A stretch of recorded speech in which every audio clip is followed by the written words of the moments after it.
அனைவருக்கும் வணக்கம். இந்த 2025ல குரு பகவான் அதிசாரமா பயிற்சி செய்ய இருக்கிறார். அதாவது அது என்ன அதிசாரமா பயிற்சி ஆகிறது அப்படின்னா, குரு தன்னுடைய இயல்பு நிலையிலிருந்து கொஞ்சம் வேகமா ஒரு ராசியிலிருந்து இன்னொரு ராசிக்கு டிரான்சிட் ஆகிறது. அதான் நம்ம அதிசார பயிற்சின்னு சொல்றோம். மிதுனத்திலிருந்து கடகத்துக்கு அதிசாரமா பயிற்சி ஆகிறாரு. சோ அடுத்த வருடத்துல அந்த குரு பயிற்சி அப்படிங்கிறதெல்லாம் இருக்கு. சோ இந்த வருடத்திலேயே குரு பகவான் கொஞ்சம் வேகமா நகர்ந்து கடகத்தை நோக்கி பயணிக்கிறாரு. சோ இது நம்முடைய ராசி, நம்முடைய நட்சத்திரங்களுக்கு ஒரு சில மாற்றங்களை நிச்சயமா கொடுக்கும். சோ அதை பத்தி தான் அந்த பதிவுல நம்ம டீடெயிலா பார்க்க போறோம். ஃபர்ஸ்ட் இந்த அதிசார பயிற்சிக்கான ஒரு சில ஹிண்ட் நான் கொடுத்துறேன். எப்போ பயிற்சி ஆகுது, எவ்வளவு நாள் அந்த பயிற்சிகள் இருக்கு அப்படிங்கிற ஒரு கிளாரிட்டி உங்களுக்கு கொடுத்துறேன். முதலாவது அந்த 2025 வருடத்துல கரெக்டா அக்டோபர் 18ஆம் தேதி குரு பகவான் அதிசாரமா மிதுனத்திலிருந்து கடகத்துக்கு டிரான்சிட் ஆகிறாரு. அதுலயும் கடகத்துல போய் உச்சமாகிறாரு. குரு முழுமையான ஒரு அதிகாரத்தை அடையக்கூடிய இடம் கடகத்துல போய் உச்சமாகிற அமைப்பு வருது. அது இன்னொரு சிறப்பா நான் பார்க்கிறேன். எனவே இந்த அதிசார பயிற்சி அக்டோபர் 18ல இருக்கு. அக்டோபர் 18ல இருந்து நவம்பர் 11 வரைக்கும் குரு பகவான் நேர்கதியில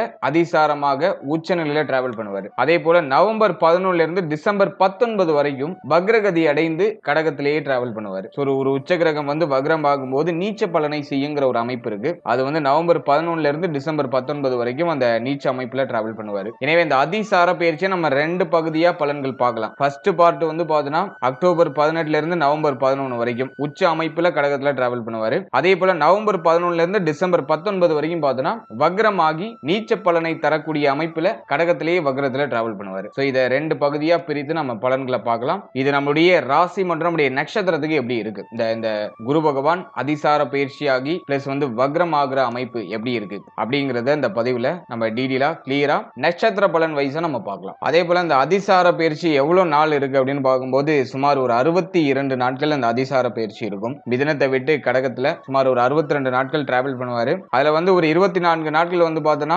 நேர்கதியிலையும் ஒரு 38 நாட்கள் வக்ரகதியிலையும் டிராவல் பண்ணுவாரு. இதுவும் ஒரு முக்கியமான பாயிண்டா இருக்கு. மேலும் வீடியோவை ஸ்டார்ட் பண்றதுக்கு முன்னாடி சப்ஸ்கிரைப் பண்ணாதவங்களா இருந்தீங்கன்னா மறக்காம சப்ஸ்கிரைப் பண்ணிக்கோங்க. அப்படியே பக்கத்துல இருக்க பெல் சிம்பலை கிளிக் பண்ணிக்கோங்க. அப்பதான் நாங்க போற இது போல யூஸ்ஃபுல்லான வீடியோக்கள் உங்களுக்கு உடனுக்குடனே நோட்டிபிகேஷனாக கிடைக்கும். இப்போது தனுசு ராசி உத்திராட நட்சத்திரக்காரர்களுக்கு இந்த குரு அதிசார பயிற்சி பலன்கள் எப்படி இருக்கு அப்படிங்கறத இப்ப நம்ம டீடெயிலா கிளியரா பார்க்கலாம். குரு பகவானை பொறுத்த வரைக்கும் நம்முடைய ராசி மற்றும் நம்முடைய நட்சத்திரத்துக்கு 7ஆம் இடத்துல இருந்து 8ஆம் இடம் ஆகிய அஷ்டமஸ்தானத்துக்கு டிரான்சிட் ஆகி அங்க உச்சமாக போறாரு. பொதுவா 1-4 ஒரு சுப ஆதிபத்தியம் பெற்ற ஒரு கிரகம், மிக முக்கியமான பிளானட் நமக்கு குரு பகவான். அவர் போய் அஷ்டமத்துல போய் உச்சமாகிறது நல்லதா கெடுதலா அப்படின்னு நம்ம பார்க்கும்போது கண்டிப்பா அது கெடுதல் தான். அது அவ்வளவா ஃபேவர் கிடையாது. குறிப்பா ராசி நாதன் அப்படின்னு சொல்லக்கூடிய குரு பகவான் அஷ்டமத்துல போய் அமர்றது குற்றம் தான், அதுல மாற்றுக்கிறதே இல்லை. ஆனா குரு பார்வை நமக்கு ஆல்மோஸ்ட் ஃபேவரான பலன்களை கொடுக்கும். குரு பகவானுடைய பார்வை 4ஆம் இடத்துல பதியும். சுகஸ்தானம், தாயார் ஸ்தானம், வித்யாஸ்தானத்துல ஆல்ரெடி சனி பகவானுடைய சஞ்சாரம் இருக்கு. இப்ப குரு பார்த்த சனி கண்டிப்பா கெடுபலன்களை அதிகமா செய்ய மாட்டாரு. அர்த்தாஷ்டம சனியுடைய தாக்கங்களை குறைப்பாரு. இது இந்த நம்ம அதிசார பயிற்சியில, இந்த குரு அதிசார பயிற்சியில நம்ம ஒரு பாசிட்டிவான விஷயமா எடுத்துக்கலாம். இந்த அதிசார பயிற்சியை பொறுத்த வரைக்கும் நம்ம ரெண்டு பகுதியா பிரிச்சுக்கலாம். அதாவது அக்டோபர் 18ல இருந்து நவம்பர் 11 வரைக்கும் குரு பகவான் நேர்கதியில அஷ்டமத்துல டிராவல் பண்ணுவாரு. உச்சமாக நேர்கதியில அஷ்டமத்துல சுமார் ஒரு 24 நாட்கள் டிராவல் பண்ணுவாரு. அதே குரு பகவான் நவம்பர் 11ல இருந்து டிசம்பர் 19 வரைக்கும் அதே கடக ராசியில வக்ரத்துல டிராவல் பண்ணுவார். அஷ்டமத்துல நமக்கு வக்ரத்துல டிராவல் பண்ணுவார். ஒரு உச்ச கிரகம் வக்ரம் ஆகும்போது நீச்ச பலனை செய்யும்ங்கிற ஒரு அமைப்பு. எனவே இதை நம்ம ரெண்டு பகுதியா பிரித்து ப்ரெடிக்ஷன் நம்ம பார்க்கலாம். முதலாவது அந்த அதிசார பயிற்சியில நான் பெரிய மைனஸா பார்க்கிறது சிந்தனை குழப்பம். இந்த ஒரு விஷயத்தை மட்டும் நான் இன்டிமேஷன் கொடுத்துறேன். அதன் பிறகு நம்ம டாபிக் வைஸா பலன்களை பார்க்கலாம். இந்த அதிசார பயிற்சியில அதிகமான குழப்பம் வரதுக்கு வாய்ப்பு இருக்கு. தெளிவான ஒரு முடிவெடுக்க முடியல, சுத்தி ஒரே இடத்துல நிக்கிற மாதிரியான ஒரு ஃபீலா இருக்கு அப்படிங்கிற மாதிரியான ஒரு மனநிலையை கொடுக்கிறதுக்கு வாய்ப்பு இருக்கு. அதனால அவசர முடிவுகள், அவசர மாற்றங்கள் இதெல்லாம் இந்த நேரத்துல கொஞ்சம் அவாய்ட் பண்ணிக்கிறது நல்லது. அதே மாதிரி இந்த நேரத்துல தாயார் சம்பந்தப்பட்ட விஷயம், உங்களுடைய உடல் ஆரோக்கியம் சார்ந்த விஷயம், வண்டி வாகனத்துல பயணம் செய்யறது, இது சம்பந்தப்பட்ட விஷயங்கள் எல்லாம் கொஞ்சம் கவனமா நிதானமா இருக்க வேண்டியது அவசியம். இதை நான் ஒரு ஜெனரலா இந்த குரு அஷ்டமத்துக்கு நகர்றதுனால கொடுக்கிற ஒரு ப்ரெடிக்ஷன். இப்போ நம்ம டீடெயிலா ஒரு டாபிக்கா நம்ம பார்க்கலாம்.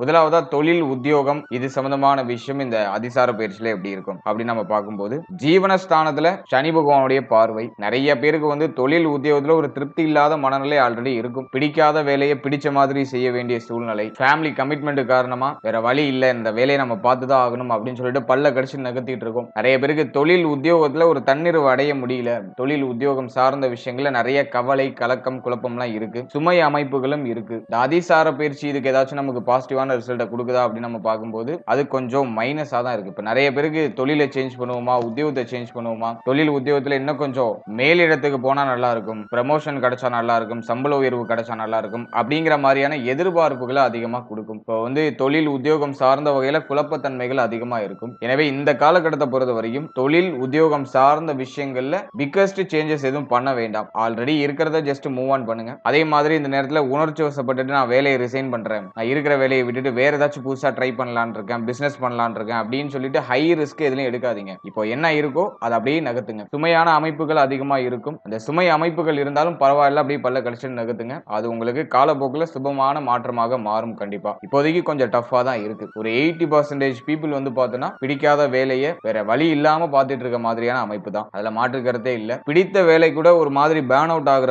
ஒரு காலகட்டம் இது. செய்யற வேலையே திரும்ப திரும்ப செஞ்சு ஒரு மாதிரி ஒரு சலிப்பு தன்மை வந்திருக்கும். எஸ்பெஷலி வந்து பார்த்தோன்னா இது வந்து இந்த கவர்மெண்ட் ஜாப்ல இருக்கிறவங்களுக்கு ஏதோ ஒரு மாதிரியான குறை, அதே மாதிரி பணிபுரியக்கூடிய இடத்துல சக ஊழியர்களோட ஏதாச்சும் ஒரு மாதிரியான வருத்தம், இதெல்லாம் மேலோட்டமா இருக்கும். இந்த டைமிங்ல கொஞ்சம் எல்லாத்தையும் அனுசரிச்சு கொஞ்சம் பொறுமையா நம்ம நகர்த்துறது ரொம்ப நல்லது. எதுலையும் வந்து கோப உணர்வையோ உணர்ச்சி வசப்பட்ட முடிவெடுக்கிற தன்மையோ இந்த நேரத்துல கொஞ்சம் அவாய்ட் பண்ணிக்கிறது நல்லது. அதே மாதிரி பிசினஸ் மேனா இருக்கீங்க, ஒரு தொழில் பண்ணிட்டு இருக்கீங்கன்னா இன்வெஸ்ட்மெண்ட்லாம் கொஞ்சம் அவாய்ட் பண்ணிக்கோங்க. எதுலையும் வந்து அவசரப்பட்டு இன்வெஸ்ட்மெண்ட் பண்ணாதீங்க. தொழில் எல்லாம் இன்னும் கொஞ்சம் பிரம்மாண்டமா பண்ணலாம்னு நினைக்கிறேன் அப்படின்னு சொல்லிட்டு எதுலையும் அகலக்கால் வச்சு மாட்டிக்க வேண்டாம். அதுல கொஞ்சம் கேர்ஃபுல்லா இருந்துக்கணும். எனவே தொழில் உத்தியோகம் ஆவரேஜா தான் இருக்கு. இருக்கிறத நகர்த்துறதுக்கு ஃபேவரா இருக்கு இந்த காலகட்டம்.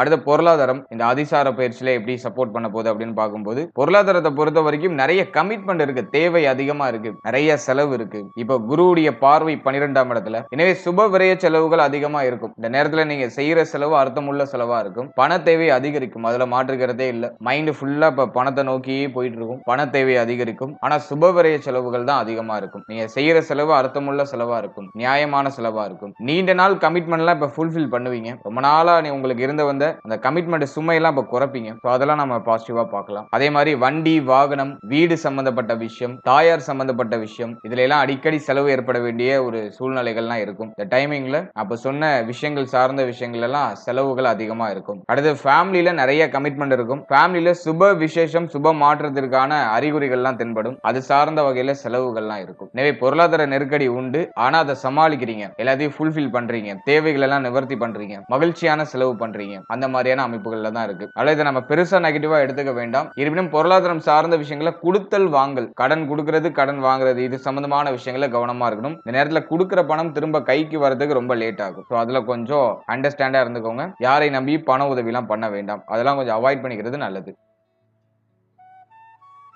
அடுத்தது குடும்ப வாழ்க்கை இந்த அதிசார பயிற்சியில எப்படி இருக்கும் அப்படின்னு நம்ம பார்க்கும்போது உண்மையாகவே நம்ம பார்த்தோம்னாக்கா 2ஆம் இடத்துல குரு பார்வை பதிகிறது ஒரு சுப செய்தி தான். அதுல மாற்று கருத்தே கிடையாது. அதுலயும் 2ஆம் அதிபதி 4ஆம் இடத்துல. எனவே குடும்பத்துல சுப மாற்றம் சுப வளர்ச்சி இதெல்லாம் சிறப்பா இருக்கும். குடும்பத்துடைய தேவைகள்லாம் பூர்த்தி ஆகும். ஃபேமிலில இருந்த கமிட்மெண்ட் எல்லாம் கம்ப்ளீட் பண்றதுக்கு ட்ரை பண்ணுவீங்க. குடும்ப உறுப்பினர்கள் யாருக்காச்சும் சுப விசேஷங்கள் நடக்கும். அது சார்ந்த வகையில சுபவிரை செலவுகள் இருக்கும். குடும்பத்துல முன்னேற்றம் ஏற்படும். குடும்பத்துல இருந்த வறுமை நிலை நீங்கி குடும்பத்துல ஒரு மாதிரி ஒரு சுப வளர்ச்சி சுப மாற்றங்கள்லாம் உண்டாகும். அதே மாதிரி குடும்பத்துல அதிகப்படியா இருந்து வந்த கருத்து போராட்டங்கள்லாம் குறையும். அது ரொம்ப முக்கியமான விஷயம். ஃபேமிலில அதிகமா இருந்துட்டு இருந்த இந்த கருத்து போராட்டம் பிரச்சனை குழப்பம் அதெல்லாம் சரியாகும். குறிப்பா பொருளாதார ரீதியா கடந்த காலகட்டங்களில் அதிகமான கருத்து போராட்டங்கள் இருந்திருக்கும். அதெல்லாம் இப்போ டோட்டலா நிவர்த்தியாக ஆரம்பிக்கும். அதே மாதிரி இந்த நேரத்துல யாருக்காச்சும் நீங்க வாக்கு கொடுத்தீங்கன்னா அதை காப்பாற்ற முடியும். கடந்த காலகட்டங்களில் வாக்கு கொடுத்து நம்ம காப்பாற்ற முடியாம போயிருக்கும். இப்போ யாருக்காச்சும் வாக்கு கொடுக்குறீங்கன்னா அதை காப்பாற்ற முடியும். அடுத்து குடும்பத்துல இந்த சுப பேச்சுவார்த்தைகள்லாம் அதிகமா பண்ணுவாங்க.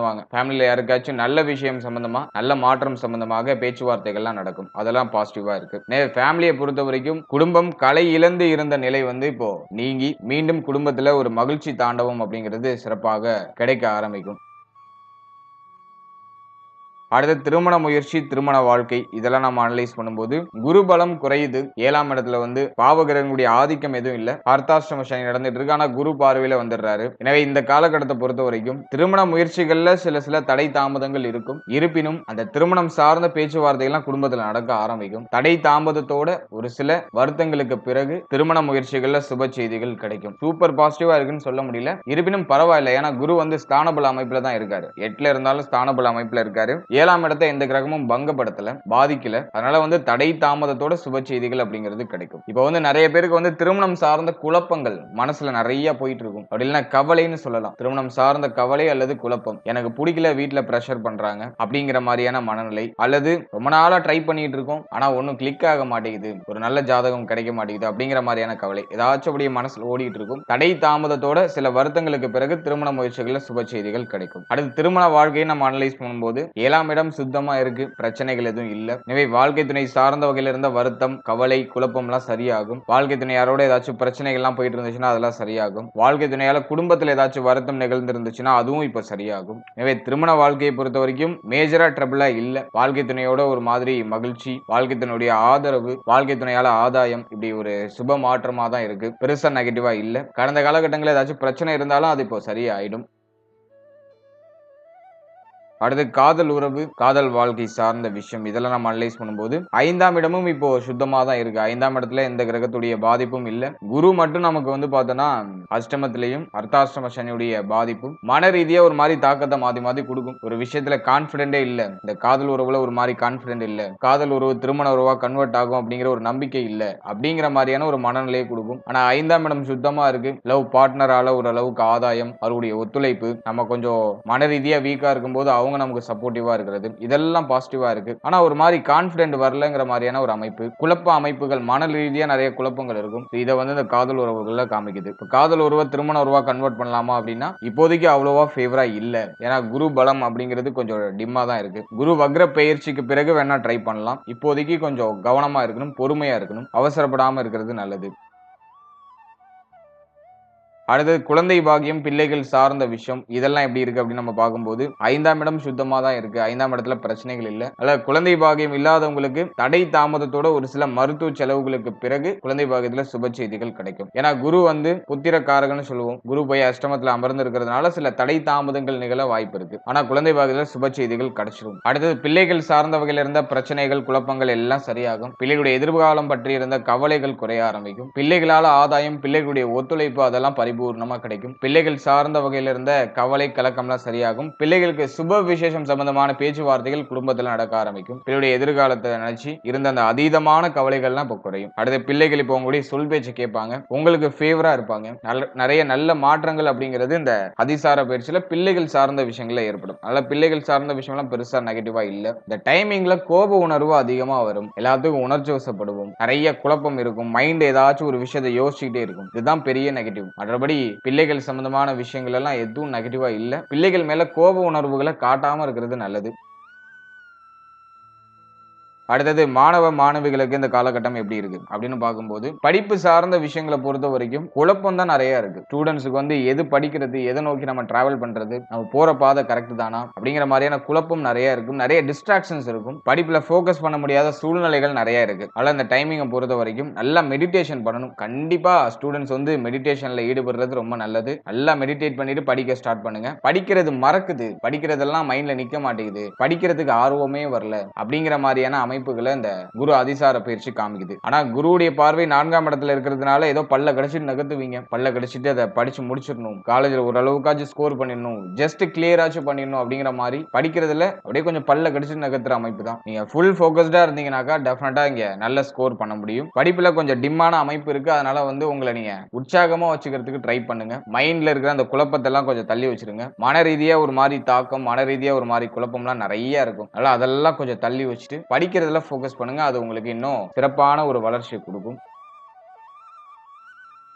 அடுத்தது உடல் ஆரோக்கியம் சார்ந்த விஷயம் இந்த அதிசார பயிற்சியில எப்படி இருக்கு அப்படின்னு நம்ம பார்க்கும்போது உடல் ஆரோக்கியத்தை பொறுத்த வரைக்கும் குரு அஷ்டமத்துல போறது குற்றம் தான். தூக்கம் வராது, முதல் பாயிண்ட். டயத்துக்கு தூக்கம் வராது. தலையில முடி கொட்டுற பிரச்சனை வரதுக்கு வாய்ப்பு இருக்கு. தலைவலி அடிக்கடி வரதுக்கு வாய்ப்பு இருக்கு. மைண்ட் எனி டைம் ஆக்டிவாவே இருக்கிறது. மைண்ட் ஏதாச்சும் ஒரு விஷயத்தை யோசிச்சுட்டே இருக்கிறது. அதை டயத்துக்கு சாப்பிட முடியாது, டயத்துக்கு தூங்க முடியாது. அலைச்சல் அதிகமா இருக்கிற ஒரு அமைப்பு. அதிகமா டிராவல் பண்ணிட்டு இருக்கோம் அப்படிங்கிற மாதிரியான ஒரு அமைப்பு. உடல் எப்போது சோர்வாவே இருக்கு, ஒரு ஆக்டிவா இருக்க முடியல அப்படிங்கிற மாதிரியான அந்த சுறுசுறுப்பு தன்மை இழந்த ஒரு அமைப்பு அதை வந்து இந்த குரு அதிசார பயிற்சி கொடுக்கும். அல்ல இப்ப நான் சொன்னதுல எல்லாம் கொஞ்சம் கவனமா இருந்துக்கணும். அதே மாதிரி உங்களுடைய தலை, முகம், வயிறு சம்பந்தப்பட்ட விஷயம் இதுல எல்லாம் கொஞ்சம் அக்கறை எடுத்துக்கிறது நல்லது. இந்த வாயு தொந்தரவு, இந்த செரிமான தொந்தரவு இதெல்லாம் இந்த நேரத்துல ஏற்படலாம். அதுல எல்லாம் கொஞ்சம் கவனமா இருக்கணும். முக்கியமா தலை, முகம் சார்ந்த விஷயம், மார்பக பகுதி, இருதயம் சம்பந்தப்பட்ட விஷயம் இதுல எல்லாம் கொஞ்சம் கவனமா இருக்கணும். மற்றபடி பெருசா எதுவும் நெகட்டிவா இல்ல. ஹெல்த்ல கொஞ்சம் கேர் எடுத்துக்கோங்க. வண்டி வாகனத்துல டிராவல் பண்ணும்போது கொஞ்சம் கவனமா இருக்கணும். ஏன்னா இந்த நேரத்துல நம்ம மாட்டு பைக் ஓட்டிட்டு இருப்போம், மைண்ட் எங்கேயோ டிராவல் பண்ணிட்டு இருக்கும். இந்த மாதிரியான அமைப்பு தான் அதிகமா இருக்கு. இல்ல ஓவரா திங்க் பண்றதெல்லாம் குறைச்சிட்டு கொஞ்சம் போக்கஸ்டா இருக்கிறது ட்ரை பண்ணுங்க. அது உங்களுக்கு ஒரு சுபத்துவமான வளர்ச்சியை பெற்றுக் கொடுக்கும். முக்கியமா இந்த உணவு முறைகள்ல கவனமா இருக்கணும். நீங்க சாப்பிடுற உணவு ஹெல்த்தியான ஃபுட்டா இருக்கணும். வெளியிடங்கள் அதிகமா சாப்பிடுறதெல்லாம் அவாய்ட் பண்ணிக்கோங்க. ஃபுட் பாய்சனிங் அப்படின்னு சொல்லக்கூடிய அந்த உணவே விஷமா மாறுற அமைப்பு அதையும் இந்த நேரம் வந்து காமிக்குது. அதனால ஃபுட்ல எல்லாம் கொஞ்சம் எக்ஸ்ட்ரா கேர் எடுத்துக்கோங்க. நல்ல ஆரோக்கியமான உணவுகளை அதிகமா சாப்பிடுங்க. மற்றபடி எதுவும் பெரிய அளவுல நெகட்டிவா இல்ல. இப்ப சொல்லியிருக்க விஷயங்களை மட்டும் கொஞ்சம் கேர் எடுத்துக்கிறது நல்லது. ஓவராலா இந்த குரு அதிசார பயிற்சியை பொறுத்த வரைக்கும் அஷ்டமத்துல குரு பகவான் அமர்ந்து வக்ரம் ஆகுறதும் குற்றம் தான். அதே மாதிரி வந்து பார்த்தோன்னா நேர்கதியில டிராவல் பண்றது குற்றம் தான். இது கண்டிப்பா மைண்டை வந்து கொஞ்சம் நிம்மதியா இருக்க விடாது. மைண்ட் வந்து ஒரு மாதிரி உங்களை பழைய நினைவுகளை அசை போட்டு உங்களை வருத்தப்படுத்திக்கிட்டே இருக்கும். எதை நீங்க பார்க்க கூடாதுன்னு நினைக்கிறீங்களோ அதை தான் போய் பார்க்கறது, எதை சாப்பிடக்கூடாதுன்னு நினைக்கிறீங்களோ அதை சாப்பிட வேண்டிய சூழ்நிலை, எதெல்லாம் திங்க் பண்ணக்கூடாதுன்னு நினைக்கிறீங்களோ அதை திங்க் பண்ண வேண்டிய சூழ்நிலை, இப்படிதான் ஒரு மாதிரி உங்களை மாத்தி மாத்தி வருத்தமடைய வச்சுக்கிட்டே இருக்கும். எனவே உங்களுடைய மனம், உங்களுடைய உடல், உங்களுடைய மைண்ட் இதை மட்டும் நீங்க கொஞ்சம் கண்ட்ரோல்டா வச்சுக்கணும். மெடிடேஷன் பண்ணுங்க. கண்டிப்பா மெடிடேஷன் பண்ணியே ஆகணும். இந்த அதிசார பயிற்சியில நிறைய மெடிடேஷன் பண்ணுங்க. தெய்வ வழிபாட்டின் மேல நம்பிக்கை உள்ளவங்க ஆலயங்களுக்கு போயிட்டு வாங்க. குறிப்பா ஆலங்குடி குருஸ்தலம் போயிட்டு வர்றது ரொம்ப நல்லது. அதே மாதிரி உங்க வீட்டு பக்கத்துல இருக்க ஆஞ்சநேயர் ஸ்தலங்களுக்கு போயிட்டு வரலாம். ஆல்சோ விநாயகர் வழிபாடு ரொம்ப நல்லது. உங்களுடைய இஷ்ட தெய்வ வழிபாடுலாம் பண்ணுங்க. தினமும் தெய்வ வழிபாட்டோட நாட்களை தொடங்குறது ரொம்ப நல்லது. அது உங்களுடைய மைண்டை வந்து நல்லா ப்ரெஷர் பண்ணிக்கிட்டே இருக்கும். துளசி இலை நிறைய சாப்பிடுங்க. தினமும் ஒரு 4 இலை துளசி இலை சாப்பிடுங்க. முடிந்தால் உணவு தானம் கொடுக்கிறது ரொம்ப நல்லது. அதெல்லாம் ஒரு 5 பேருக்கு இந்த அதிசார பயிற்சிக்கு பிறகு உணவு தானம் பண்ணுங்க. அல்லது அன்னதானம் போடுற இடத்துல நீங்க போய் நின்று உணவு பரிமாறுறது. அப்படி இல்லைனாக்கா ஒரு 5 பேருக்கு ரொம்ப பசியோடு இருக்கிற ஒரு 5 பேருக்கு நீங்க உணவு வாங்கி கொடுக்கிறது. இதெல்லாம் உங்களுக்கு வந்து நிறைய பாசிட்டிவிட்டியை இன்க்ரீஸ் பண்ணி கொடுக்கும். இதுல எல்லாம் ஈடுபடுறது உங்களுக்கு ரொம்ப நல்ல பலன்களை பெற்றுக் கொடுக்கும். ஓவரால் அந்த அதிசார பயிற்சியை பொறுத்த வரைக்கும் நம்முடைய ராசி, நம்முடைய நட்சத்திரத்துக்கு கொஞ்சம் டிம்மான அமைப்பு தான். ஏன்னா நம்முடைய ராசிநாதனே அஷ்டமத்துல போய் உச்சமாகிறாரு. நல்லது, கொஞ்சம் டிம்மான அமைப்பு தான். டைமிங்ல கொஞ்சம் அவேர்னஸா இருக்கணும். எதுவும் பெரிய அளவுல நெகட்டிவா எதுவும் நடந்துராது. சில விஷயங்கள் தள்ளி போகும், காரிய தடை ஏற்படும். ஒரு விஷயம் பிளான் பண்றீங்கன்னா அது கொஞ்சம் தள்ளி போய் நடக்கும். ஹெல்த் ட்ரபிள் கொடுக்கும். இந்த மாதிரி சின்ன சின்ன விஷயங்கள் தான். மேஜரா அந்த பிரச்சனையில மைனரான சின்ன சின்ன தடை தாமதங்கள் ஏற்பட்டு நீக்கும். கொஞ்சம் போக்கஸ்டா இருந்தோம்னாக்கா இந்த விஷயங்களை நம்ம அவாய்ட் பண்ணிக்கலாம். வாழ்த்துக்கள். இப்போ நீங்க இது வரைக்கும் பார்த்த அந்த பொது பலன்கள் அப்படிங்கிறது ஒரு கோச்சார பலன்கள் தான். இது உங்களுடைய ஜனனகால ஜாதகத்துல நடக்கக்கூடிய தசா புக்தி அந்தரம் பிளஸ் உங்களுடைய ஜனனகால ஜாதகத்துல இருக்கக்கூடிய அந்த பிளானட்டரி பொசிஷன் இதை பொறுத்து ஒரு சில ஏற்றத்தாழ்வுகளை சந்திக்கும். எனவே 100% பிரிடிக்ஷன் எடுக்கிறதுக்கு உங்களுடைய ஜனனகால ஜாதகத்தை ஆய்வு பண்றது நல்லது. உங்களுக்கு இப்போ என்ன தசா புக்தி நடந்துட்டு இருக்கு, அது யோக தசையா அவயோக தசையா? யோக தசையா இருந்துச்சுன்னா அந்த 7.5 சனி பிளஸ் வந்து இந்த நெகட்டிவான இன்ஃபுளுன்ஸ் பண்ணக்கூடிய இந்த கோச்சார கிரகங்களுடைய பாதிப்பு உங்களுக்கு பெரிய அளவுல இருக்காது. அதுவே அவயோக தசையா இருந்துச்சுன்னா அந்த கோச்சாரத்துல சொல்லப்பட்டிருக்க அந்த நெகட்டிவான இன்ஃப்ளூயன்ஸ் உங்களுக்கு அதிகமா இருக்கும். இதுதான் பாயிண்ட். அல்ல உங்களுக்கு நடக்கிறது யோக தசையா அவயோக தசையா, இந்த கோச்சாரம் உங்களுக்கு எவ்வளவு பர்சன்டேஜ் வந்து உங்களுக்கு இம்பாக்ட் பண்ணும் அப்படிங்கறத உடைய தசாபுக்தி அந்தரம் பிளஸ் உங்களுடைய ஜாதகத்துல சனி எந்த இடத்துல போஷன் ஆயிருக்காரு பிளஸ் வந்து மற்ற கிரகங்கள்ல எந்தெந்த இடங்கள்ல போஷன் ஆயிருக்கு அதை பொறுத்து ஒரு சில ஏற்றத்தாழ்வுகளை சந்திக்கும். எனவே உங்க ஜனனகால ஜாதகத்தை கொஞ்சம் அண்டர்ஸ்டாண்ட் பண்ணிட்டு இந்த கோச்சாரத்தை நீங்க எடுத்து சூப்பர் கம்போஸ் பண்ணும்போது உங்களுக்கு ஒரு தெளிவு, இன்னும் கொஞ்சம் அதிகமான புரிதல் அப்படிங்கிறது கிடைக்கும். எனவே உங்களுடைய ஜனனகால ஜாதகத்தை உங்களுடைய குடும்ப ஜோதிடத்தை கொடுத்து ஒரு வாட்டி ரீட் பண்ணிட்டு கோச்சாரத்தை நீங்க எடுத்து சூப்பர் கம்போஸ் பண்ணுங்க. அது இன்னும் உங்களுக்கு வந்து தெளிவான ஒரு மனநிலையை கொடுக்கும். மேலும் நம்முடைய சேனல்ல இதுக்கு முன்னாடி ஒரு லக்னம், ஒரு ராசி, ஒரு நட்சத்திரம் இது எல்லாத்துக்கும் ஜெனரல் பிரிடிக்ஷன் அப்படிங்கிற ஒரு செக்மெண்ட்ல வாழ்க்கை பலனை நம்ம டீடைலா எக்ஸ்பிளைன் பண்ணி ரிலீஸ் பண்ணிருக்கோம். அந்த பதிவுலாம் நீங்க பார்க்காம இருந்தீங்கன்னா மறக்காம செக் பண்ணி பாருங்க. அதை பார்க்கும்போது உங்களை பற்றிய உங்களுடைய வாழ்க்கை பற்றிய ஒரு தெளிவு, ஒரு புரிதல் உங்களுக்கு கிடைக்கும். மேலும் நம்முடைய சேனல்ல கோச்சார பொது பலன்கள்லாம் டீடைலா எக்ஸ்பிளைன் பண்ணி ரிலீஸ் பண்ணிட்டு வரோம். குரு பயிற்சி, சனி பயிற்சி, ராகு கேது பயிற்சி, அப்கமிங்ல இருக்கக்கூடிய இந்த குரு வக்ர பயிற்சி பிளஸ் வந்து சனி வக்ர நிவர்த்தி பலன் இதெல்லாம் அப்கமிங்ல நம்ம ப்ரிப்பேர் பண்ணிட்டு இருக்கோம். அதெல்லாம் உங்களுக்கு அடுத்தடுத்து ரிலீஸ் ஆகும். எனவே அந்த பதிவுகள்லாம் உங்களுக்கு வந்து சேரணும்னு ஆசைப்பட்டீங்கன்னா இந்த சேனலை மறக்காம சப்ஸ்கிரைப் பண்ணிக்கோங்க. மேலும் இந்த பதிவு பற்றிய ஃபீட்பேக்லாம் என்ன அப்படிங்கறத கமெண்ட் செக்ஷன்ல சொல்லுங்க. அடுத்தது உங்களுக்கு என்னென்ன காம்பினேஷன்ஸ்ல வீடியோஸ் கொடுக்க முடியும் அப்படிங்கறத நாங்களும் இன்னும் ரிசர்ச் பண்ணி ஒரு பெஸ்டான சர்வீஸ் உங்களுக்கு கொடுக்கறது நாங்க ட்ரை பண்றோம். And finally very limited time, so be cool, stay happy, stay healthy and enjoy. வாழ்த்துக்கள். நன்றி.